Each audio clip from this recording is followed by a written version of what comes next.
আমি second time আজকে রোহিত দেখলাম, খুব ভালো লেগেছে।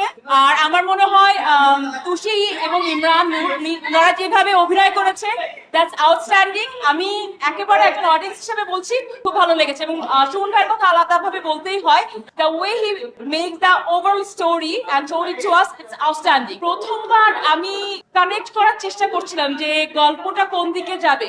গল্পটা এত সিম্পল, এবং এত সিম্পল একটা গল্পকে এমন ভাবে যে দেখানো যায় যে তাল দিয়ে যে প্রেম হতে পারে। স্যান্ডেলিনা সো, রূপচর্চায় আভিজাত্য। এবং এট দ্য সেম টাইম সমাজের যারা বলে না আনপ্রিভিলেজড ওমেন বা টু ইনসেইন, যাদের ওরকম বোধ জ্ঞান নাই, তারা যে কিরকম ভাবে নিপীড়িত হয় সেটাও তিনি খুব সুন্দর করে দেখেছেন। সব মিলে খুব ভালো লেগেছে।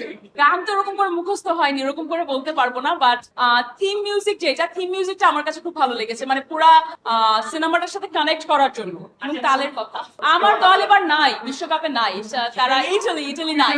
হ্যাঁ, ইটালি নাই। আর আমি একেবারে আর্জেন্টিনা বা ব্রাজিলের আলাদাভাবে আপনি যদি জিজ্ঞাসা করতে চান, কারোর আমি আলাদাভাবে ফ্যান না। মেসির খেলা ভালো লাগে, রোনাল্ডোর খেলা ভালো লাগে। এবার যদি জিজ্ঞাসা করেন কোন টিমকে সাপোর্ট করছি, আমি সাপোর্টিং রোনাল্ডো।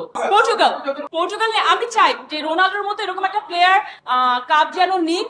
এটা আসলেই চাই যে এরকম একটা হার্ড ওয়ার্কিং এবং good looking player. Thank you so much.